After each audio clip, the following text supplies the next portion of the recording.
I love the way that the consideration for what you wanted the album to look like, what you wanted it to sound like. Right.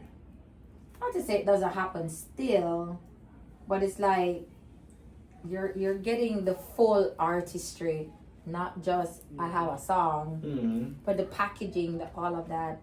I mean, that's what's missed. I feel like that's really missed. So the most you might get out of that now is like if it's on Spotify and Pandora, there's a little graphic art that you might see when the song is playing, but that's all you get. Terrible.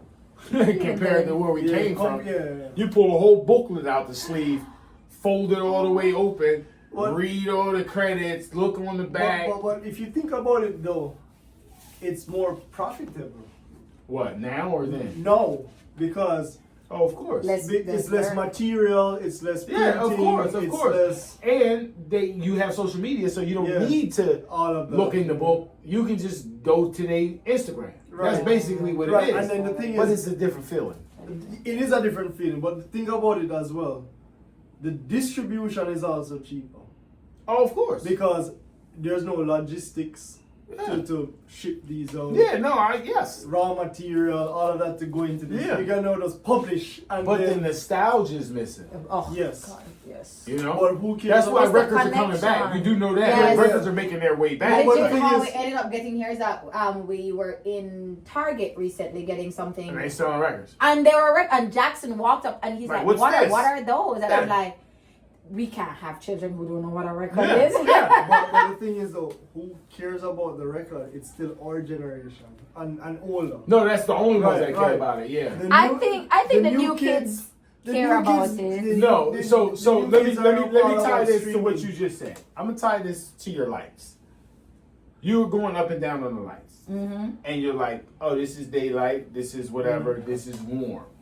That's the difference in this, because this is warm, right? This music, when you put it on the record player, it sounds different It does. than when it comes out of the computer, Yeah. or when you watch it on TV. Right. Because when you pop that record on and you hear the scratchy sound, and then the music come on, it's different, and this is way more of a warm feeling to compare to your lights. Like you turn it down, that's that cafe feel. Yeah. As opposed to this is the big box feel where the lights is bright as hell, and you know what I'm saying? And the consumption of music probably should be like this. Yeah. It should probably be more of the warm feel. I think there's a time and place for everything, because I mean that's the beauty of having different genres of music, right? It's like when there's a moment when you want your ratchet, you want to be twerk on that beat, but it's a juju on the beat.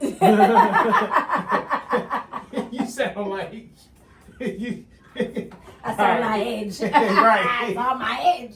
But there's a time when you want to do that, and there is a time when you just want to, hey, pop it on, have a cup of tea. You just want to sit and chill and relax, and so there's a time and place for it. I think there is. Yeah, but the thing is, there's beauty in all of the music. It's for who. You see, the thing is, we know where this is coming from, so we miss it. No, I agree with you that they don't know. They don't know. But the reason why records are coming back is because one, it's for us. No, hold on. One, I think the artists themselves, they miss the thing that brought them into the music. I can see that. And so when they listen, they probably listen to their grandparents listening to this, and that's what gave them that connection to music. Yeah. But you know what it is about though? What I find it to be, and I might be wrong, but this is my opinion. Artists want the classic record because they want to frame it. A lot of people are like making plaques on the record, but they're not actually playing them. That's true. So it's nostalgia of what the awards used to be. Yeah, probably. But also, like I said, I think also life is cyclical. The more we think we change, the more we actually stay the same. It always come back around. It always comes back around. And so for the younger generation, seeing the record with a new face on it, so they're not seeing the Supremes, people they don't know and they don't really connect the songs.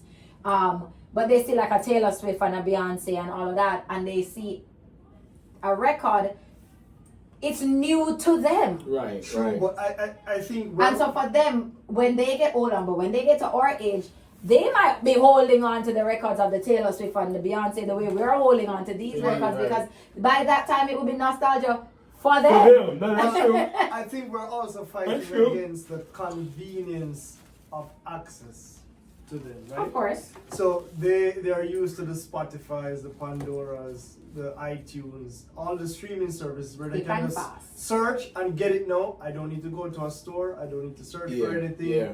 And I can pay 99 cents and get it. Yeah. Or I can pay for a subscription and to hell I can listen all I want. Right. That has a totally different buying experience. I have to drive to a store, hope that they have it. Yeah. Now I get the nostalgia, Yeah, no, seriously. You're happy that they have it. Yeah. I remember like, they finally got the album, right? Listen. But or finding the gem, just going to the store and just looking and saying, "Oh shit, I've been looking for that," or like just, "Oh, I ain't think," and then you get it, or you buy some shit because this is another thing that happened. You just bought it because the album cover looked good. Yeah. You had no clue on who the goddamn person was. You didn't know the artist, and then you like, this shit look good. I'm gonna get this. I'm gonna get it. And then you pop it in and you like, oh shit. And then now you just discovered somebody. That was our algorithm. Like, you know what I'm saying? Yes. You discovered, you know what happened when you discovered that album? You went back and told all your friends, yo, come here, listen to this. So like, comment, and subscribe. And they like, yo, that's dope. That was our algorithm. So that was the same thing for me back in the 90s. Like, when I would buy a PlayStation game, I'd go into Toys R Us and I'd go through the entire catalog of games that is there. And I would go through, and before I hit that plane back to Jamaica, I need to buy 2 or 3 games. And you go back with the games. With the game. Now, what is happening now? You was the man. You go on Steam or PlayStation and you buy a subscription. Oh yeah. You play all you want. You got all the games. Every game. Yep. So again, it's the same nostalgia. Yep. Like you going to the store and finding it, and like it's almost like exclusive if you found it and then none of your friends had it. Yep. And you was able to put all of them down. Yeah. Or you had credit. Or you had street credit then. Yeah. It was like you was like, what? So you see, we are the same. This Always. or this. It is. Same, but it's same a different pathway. Yeah. And the new age is gonna say that pathway is stupid. And our age is saying that this pathway is stupid, but not stupid because we understand it, because we came through. You know what I mean? So now when this first started happening, we were in love with it. Let's not be confused. Course, the newness. We was like, what? That's dope. We can do it. I could get It's any like song AI I right want now. off of LimeWire. Oh Right? And you're like, you sit there and download songs for days on LimeWire. And what's the other one? Kaza. I used to use Kaza, Soul Seek, Aries. Look, a million of them. Right? So you just all like, of them. let me get all that music. I had my tape recorder up to the radio. I was like, he's about to play it. That's it. Yes, sir. Record. Yeah. That one. Then you had to flip it over. You'd be like, had to stop at the right time. Stop. Flip it over. Put it back in. You missed like 3 words. And then when the ad came on, or the DJ decided to say something in the middle of it, I'm like, oh, you mean in the middle of the joint? Yeah, you're listening. Buy right now. Yeah. Be quiet. I was infamous. I was the Quiet Storm recorder. I recorded the Quiet Storm. You know what that was? No? Mm-mm. So it was, remember the song I put on? Yeah. Remember the vibe you said you want for? Yeah. So that's the Quiet Storm. It was a radio station, I'm going to say in the 90s, probably up to the 2000s. And at night, let's say 8 o'clock, 9 o'clock, it was the Quiet Storm hour. And you would hear like the rain fall in the background, and then they just played R&B. No, they played R&B. It was called the Quiet Storm because they just played all of the vibe songs. Yeah, you know what I'm trying to say? Like, talking over when they talked, it was. Oh yeah. Yeah. Exactly. Yeah, you know what I'm saying. Yeah, you want to hold your girl. Yeah. Those videos are so cheesy, but I love And it. you got